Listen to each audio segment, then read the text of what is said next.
Bonjour, chers élèves de 6e année de l'enseignement primaire à l'établissement de Démouli pour l'enseignement privé. Avec vous, comme toujours, votre enseignant de la langue française, Mohamed Sadouk. On se retrouve aujourd'hui pour l'unité didactique 5, sécurité routière et code de la route, dans une nouvelle leçon de protection écrite intitulée « Produire un texte injonctif ». Alors maintenant, on va savoir qu'est-ce que ça veut dire un texte injonctif, comment on peut produire un texte injonctif. Alors, on va commencer par une petite définition, comme toujours, parce que il faut définir les choses pour mieux les comprendre. Alors, le texte injonctif est un texte qui nous donne ordre, conseil, consigne, des interdictions.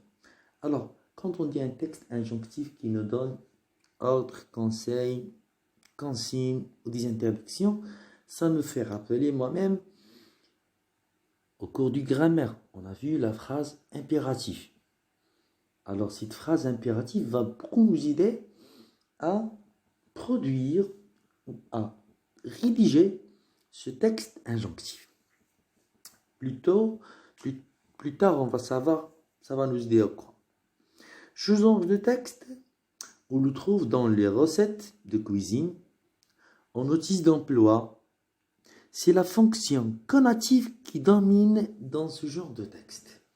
Alors, on a entamé notre définition par dire ordre, conseil, consigne et interdiction. Alors, on a dit qu'on le trouve dans des recettes, dans des notices d'emploi, et ainsi de suite. Alors, maintenant, on va passer pour savoir quelles sont les caractéristiques du texte injonctif. Alors, quand je vous ai dit, le texte injonctif nous donne ordre, conseil, consigne, interdiction. Pour moi, ça me fait rappeler la leçon de la grammaire, la phrase impérative. Et la leçon de la conjugaison, l'impératif présent ou le présent de l'impératif ou le mode impératif. Alors, les caractéristiques les plus intéressantes de ce texte injonctif ou qui encadrent ce texte injonctif sont l'emploi de l'impératif, qu'on a vu déjà dans la leçon de grammaire, du conjugaison, pardon, et de grammaire aussi, on va savoir pourquoi. La présence du pronom qui renvoie à la deuxième personne, tu ou, parce que on va voir un exemple à la fin qui va nous éclaircir les choses. Quel mode utilise pour donner des injonctions? L'impératif présent, conjugué avec la deuxième personne du singulier au pluriel, ferme la porte, par exemple. Le subjonctif présent quand on donne un ordre à quelqu'un qui est absent. Alors, on va donner un ordre à quelqu'un qui est absent. Alors, faites attention avec cette phrase. Par l'intermédiaire d'une tierce personne. Alors, une personne qui existe entre nous. Alors, on est deux personnes. La deuxième personne à qui je vais donner un ordre, il est absent. Alors, je vais envoyer mon ordre avec une troisième personne. Je vais faire exister une troisième personne pour transmettre mon message. Dis-lui qu'il fasse le travail. Alors ici, on a utilisé le subjonctif présent. Alors malheureusement, vous n'avez pas encore vu le subjonctif présent. Espérons que vous allez le voir dans une leçon de conjugaison. Ou peut-être on peut envisager une séance pour éclaircir les choses. Le futur simple, pour donner un ordre de manière brutale. Vous devrez venir demain. Alors c'est un ordre. Il faut que tu viennes demain. Vous devrez venir demain. Ici, je donne un ordre en utilisant le futur simple. L'infinitif quand on s'adresse à une personne indéterminée. Nous pas fumer. Alors, je vais parler à une personne que je vois pas. C'est quelqu'un qui est absent. Je vais lui transmettre le message. Fumer, si tu es. Alors, j'ai transmis mon message ici. Alors, notez bien, avec le mode infinitif, on emploie les adjectifs possessifs de la troisième personne et non de la deuxième personne. Alors, attention. Avec le mode infinitif, on emploie les adjectifs possessifs de la troisième personne et non de la deuxième personne.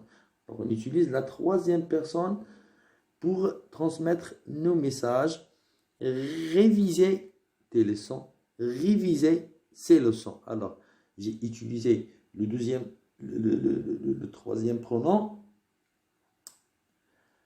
et non la deuxième pronom. Pour que le texte injonctif soit compréhensible, on doit rédiger des injonctions claires tout en évitant les ambiguïtés et le vocabulaire difficile au lecteur. Alors, il faut utiliser des termes faciles et simples pour transmettre notre message. Pour cela, je vais vous donner un petit tableau. Le tableau ci-dessus résume les différentes manières de faire des propositions, recommandations, obligations à respecter. Alors, je vous ai donné un tableau pour mieux vous éclaircir les choses.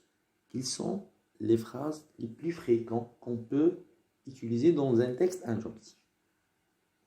Alors, pour indiquer une nécessité, quelque chose qui est nécessaire, il faut faire, c'est une nécessité. Alors, il faut, plus un verbe à l'infinitif, il est obligatoire de. Par exemple, il est obligatoire de faire tes devoirs le soir.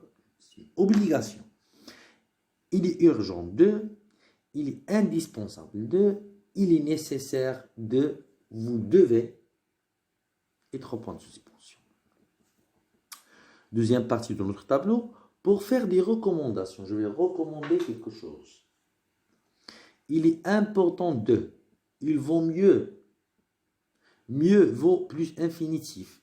Il est préférable de. Il est préférable d'aller à Tanger pour terminer tes études de faculté.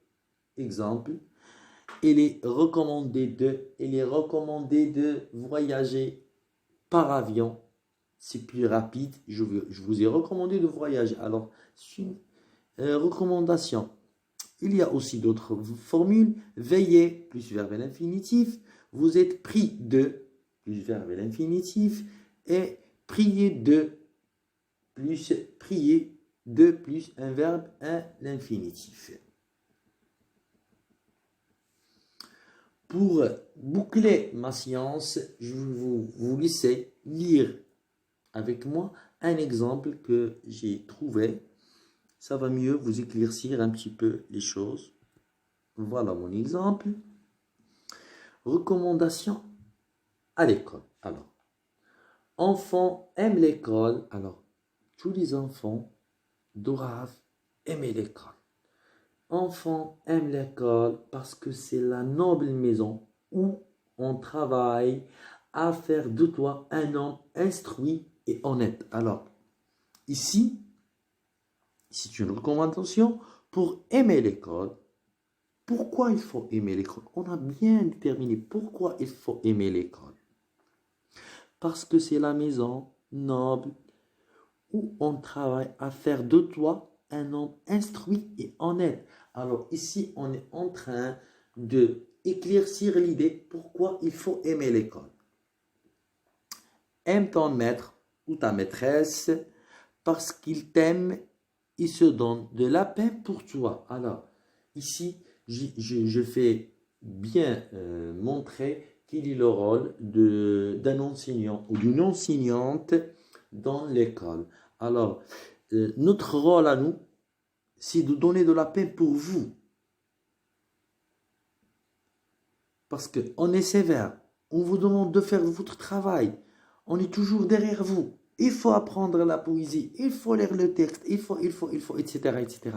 Alors, c'est notre rôle à nous de bien vous montrer pourquoi il faut aimer l'école, pourquoi il faut écouter vos enseignants. Alors, c'est pour cela, il faut que tu aimes ton maître parce qu'il t'aime déjà. Soit l'enseignant, soit l'enseignante, ils aiment leurs élèves parce qu'ils essayent de transmettre un message que l'enseignement, il est indispensable à la vie. C'est comme l'eau. C'est comme boire de l'eau. C'est pour cela il faut aimer l'enseignement. Il faut aimer l'école. Il faut aimer l'enseignant ou l'enseignante. Il faut aimer le directeur. Il faut aimer la secrétaire. Même le sécurité qui est devant la porte. Parce que c'est une équipe qui est en train de vous transmettre un message. Comment réagir à la vie. Comment réagir à vos obstacles. L'enseignement nous fait donner des choses qui sont nobles et c'est un message que je dois transmettre à travers cet exemple. Alors, c'est aime tes camarades, sois avec eux loyal et bon, afin qu'ils soient avec toi loyal et bon. Alors, il faut être loyal et bon. Il faut jouer avec tes amis d'une bonne manière, il faut transmettre des bons messages, il faut être honnête avec eux aussi, et avec tout l'entourage de notre école. Aussi, sois propre. Pourquoi? Parce que la propreté donne vigueur et santé, parce que il faut, pour rester en bonne forme et en bonne santé, il faut qu'on garde ou qu'on soigne notre propreté, parce que si on n'est pas propre, alors ça va nous faire amener des microbes comme le Covid-19 dont on est en train de souffrir. Écoute attentivement et toujours. Alors il faut avoir une écoute active. Pendant que tu causes avec un camarade, le maître peut enseigner une chose que plus tard tu seras fâché d'ignorer. Alors, si je suis en train de parler de quelque chose et il y a un élève qui n'écoute pas, il va rater quelque chose. Il ne faut pas rater. Il faut toujours apprendre les choses. Apprends tes leçons et fais tes devoirs le mieux possible. Alors, c'est un devoir à faire. Il faut apprendre tes leçons et faire tes devoirs, parce que ça va toujours te donner un supplément dans ta vie. C'est toujours bon. Ça nous donne toujours quelque chose qui est bon. On apprend des choses. Un médecin n'est pas devenu médecin comme ça. Un avocat n'est pas devenu un avocat comme ça. Il a bien travaillé pour devenir avocat, médecin, enseignant, enseignante, inspecteur, directeur, etc. Un banquier, n'importe. Alors, soin de tes cahiers. Alors, il faut prendre soin de tes cahiers parce que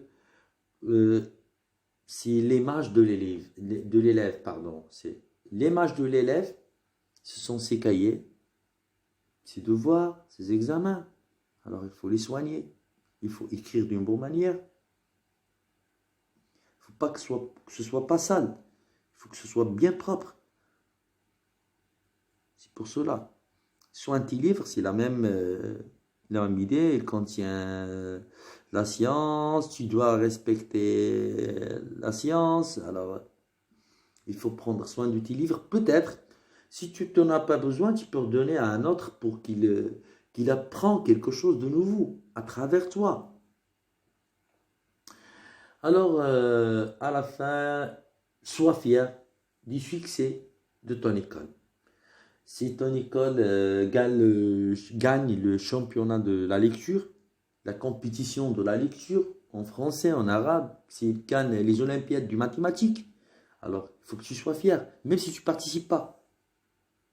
Alors c'est un camarade à toi qui a participé, qui a amené le trophée. Alors il faut que je sois fier parce qu'un camarade de ma classe ou de mon école, il est parti pour se battre pour gagner un trophée des Olympiades des mathématiques ou d'une compétition de lecture ou de l'expression orale, de la conjugaison, je ne sais pas trop. Alors, je serai fier parce que mon école, elle a pu détenir un trophée qui va me rendre plus fier de mes camarades. Et peut-être que l'année prochaine, ce sera moi qui va amener le même trophée ou un grand trophée mieux que celui qu'on a amené cette année, ou deux trophées peut-être, etc. Ainsi de suite.